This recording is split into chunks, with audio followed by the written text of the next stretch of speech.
So I'm having quite a lot of fun with Netflix. I seem to notice a common theme throughout a lot of the Netflix films, which is mostly that, yeah, a lot of them are a little bit annoying because I feel like there isn't too much. Like you find lots and lots of questions, and then sometimes you find that the questions don't get answered, and you end up just with more questions and something. So there's a few of them that aren't that great.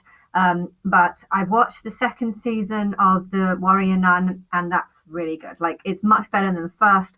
I didn't like the first season of The Warrior Nun because the ring chose like a the chose this girl who was paralyzed from the neck downwards, and it wasn't believable. Her character, I feel like, wasn't believable because like she acted like someone who'd gone through a lot, but not like paralyzed kind of a lot. I mean, that's a serious amount of trauma.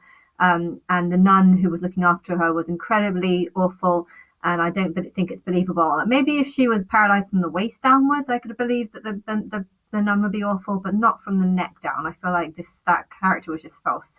But in the second series, she'd kind of accepted her role as accepted her role as someone who can she wants to do something good with it and stuff. And on one hand, I get the reason why she wanted to run away because she didn't really trust the nuns, and she didn't really want to risk her life when she just got it back and stuff. But I feel like, though, if there's a third, I really liked how there it was basically like it reminded me of the Messiah film.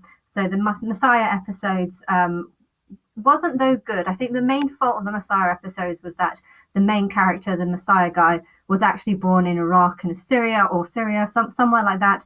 And I felt like that's really touching on sort of dangerous territory. Why? Because Muslims don't really want Americans to portray their Messiah. Why? Because this Messiah is going to end up being like pro-America and pro-West, and a lot of Muslims are against that. And I feel like a lot of Christians would watch it and be like, "Oh yeah, he's definitely the Antichrist." And then to have the Antichrist be a Muslim or be from the Middle East, I feel like both sides won't like it. The Muslims won't be happy because he's sort of pro-West and he seems to be pro-America, and the Americans won't like him because he's Muslim and not like not Jesus basically. He has supernatural power, but at the same time, it's like, well, is he good or bad? And you couldn't really quite work it out. And then he did strange things like trying to get Muslims to the border of Iran, no, of Jerusalem and of Israel. Israel wouldn't like that because they don't want to encourage Muslims, to go to the border and to immigrate to the Israeli side. So I feel like there was problems with that just because the Middle East is a bit of a touchy subject, and you shouldn't really like go there really. But this one was much better. It was very much more biblical based. Like there was a lot of sort of prophecies that seemed to be talking about like the Bible and stuff.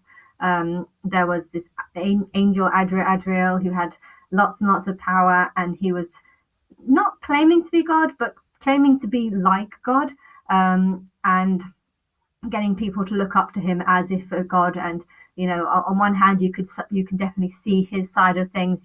God's not showing herself or himself, or there's no real evidence or proof that God is here, and here he has with magical powers, and he can prove that God is, there is something supernatural and magical, and he wants to be worshipped like a god. So he was fulfilling all the Antichrist roles, but because he wasn't from Israel or Irania, or because he wasn't from the Middle East, he could do whatever he wanted, and it doesn't offend Muslims, and I think that's a good thing. And yeah, okay, he was kind of evil, and he was basically summoning these demons and putting them inside people, which, okay, it's not realistic and not about real life, but I liked it because he seemed to be doing a good thing, because when these people were possessed by these demons, they would have seen it as they would have seen them as being healed. Like if they've got problems or health problems, the demons would have healed these problems. But in reality, these demons looked evil, and But the thing is, though, that is a difference, though, because at first it looked like they were being possessed and they didn't even know that they had a demon inside of them. But then it became clear that actually, when you get possessed, you lose all sense of who you are and you become like a zombie. So I feel like that was a little bit confusing because there seemed to be a difference between some people who have a demon inside them and don't realize that there's a demon inside of them, and then there seems to be a different type of person who gets possessed by a demon and the demon takes full control of them. So I don't know, it's made me want to want there to be another season, where you can tell the difference between someone who's got a demon inside of them and they're unaware of it and don't know that there's a demon inside of them, versus someone who's like completely basically turns into a zombie and will do anything for it. And there was a lot of violence, a lot of fighting. The nuns were killing a lot of people, and at first you thought that they were just killing the people that had the demons inside of them, but chose to have the demons inside of them because they felt, not because they didn't know. I don't think at the beginning that these people knew that there was a demon inside of them. They just thought that they were getting power and stuff like this. But yeah, I feel like it wasn't clear because sometimes they didn't know that there was something inside of them, and sometimes they did know, but they were completely like possessed by something, and it wasn't the distinguish between the two wasn't clear. But there was lots of fighting going on, and then you kind of realize that when they get when they get possessed, they would basically do anything for this leader figure, this Adriel figure. But they were being killed. A lot of these people were being killed. And after a few seasons, after a few episodes, you start realizing that actually some of them just have no control over themselves, and it's not like they've chosen to worship this guy. It's they're being controlled, and therefore you think, oh, so all these people are basically innocent people that are just being slaughtered in the most horrific way. Like, I don't know, they get their arms chopped off, or it's war. It's a very bloody death at the end, and to think that they're doing it just because they were like had something inside of them that they didn't know, or something was controlling them. I feel like that was one flaw in the series, but it was still good, and it was still nice. I mean, it was interesting to watch. It was an interesting video, not nice, but and then right at the end, there's this sort of woman who's in the sort of mysterious realm in the other realm, and you don't know too much about her, but right in the last series, she comes out, and this Adriel says that I can be God because I'm going to imprison this woman, and so I'm going to imprison God, and he uses those particular words. So I feel like it's indicating that this woman is actually God. But I feel like there's a lot more that can go with that story. I mean, I like this story because I believe God is a woman, and I believe she hates a lot of people because everyone's worshipping a father or a male figure and stuff. And so it would be really nice to see there's a third series, and have this woman actually be God. But there's the warrior nun that she was paralyzed for all her life. Now I think something needs to be changed in that story, because she was supposed to be paralyzed from the neck downwards for like 13 years, from the age of 6 to 19. And I just think that's way too much suffering. Anyone who's gone through that kind of trauma for that long, they're going to be pissed off with God. They're going to hate life. If anyone says, oh, do you want to, you have to save the world and stuff, they're just going to be like, well, no one saved me. I was there. I was lying in a bed like trapped, like I couldn't even move my fingers or anything, for that long. No, that's way too much suffering. So I think you should change the story so that, because there was only flashes, so you didn't actually see the story. You got that she was disabled, but there was not that many flashes. And there was one flash when she's 6 saying that she's, paralyzed from the neck down. And then there's another one when she was 8 where she was able to move her finger. So I would change that story so that, okay, she was paralyzed maybe for 3.5 years and couldn't do anything for 3.5 years.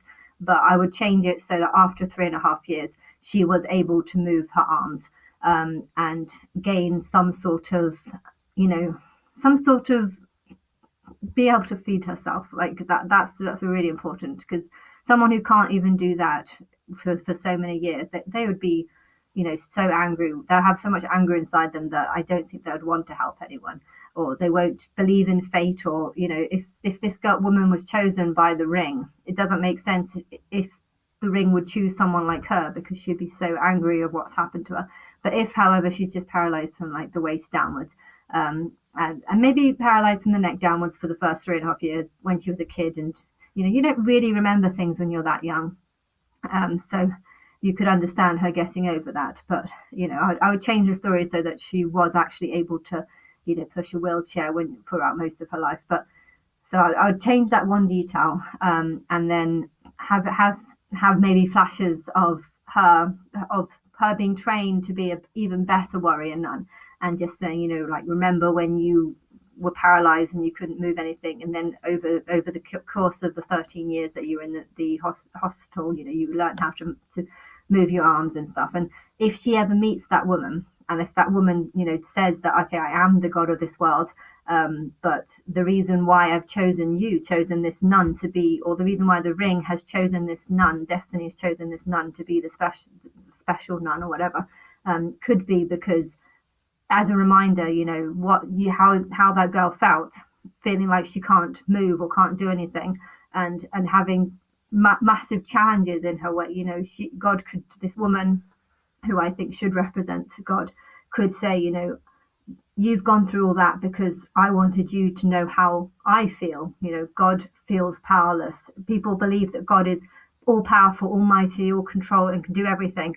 And that's just so not the case. There is a God, and God can't do that much because no one wants to worship that God. And then it makes sense why there's this big war, and why so many, even the Pope died. Adriel came down, and there was this big war between all the religious people, and it was kind of weird because it was between the religious people and the warrior nuns, but a lot of them kept changing sides. The warrior nuns were definitely against Azrael, but some of the nuns changed when they saw how much power Adriel had, and they were like, I'm going to be on this guy's side. Eventually, that guy does die, but yeah, if the warrior nuns, managed to get to this woman and speak to her, she could say that I am God. And yes, I've allowed this war to happen and all these people to die. Why? Because they're all worshipping the wrong thing. Everyone on earth is worshipping the father or the male. And she needed there to be less people worshipping a male god. And therefore, Azrael came down, not because not because Azrael was actually against it. Yes, Azrael did try to kill this woman, but at the same time, she knew that wouldn't actually happen, and she needed to send him down just to try and reduce the clergy and the number of people that are worshipping a male god, because this commotion would usher in the idea that maybe God is something different to what they think. A lot of terrible things have happened through suffering. You can learn to become better, or you can learn to know the truth, which is that God can't do everything. God can't answer your prayers or stop you from suffering. And yeah, I think that there's one flaw in the story, which is that when Azrael came down, he was trying to prove everyone that he's God because he had supernatural powers, when technically there's a bunch of like superhero nuns. One can walk through water, one can run through walls, and a lot of them have some super ability. And so if they really wanted to prove that this guy isn't God, they could just be like, oh, well, he's not God. Why? Because we have the same powers too. Are we gods? If they were willing to say, no, we're definitely not gods, and yet we have power, then the world would be a bit divided on, okay, yeah, he can't be God, because why do these have power too, and why are they saying that he's not God?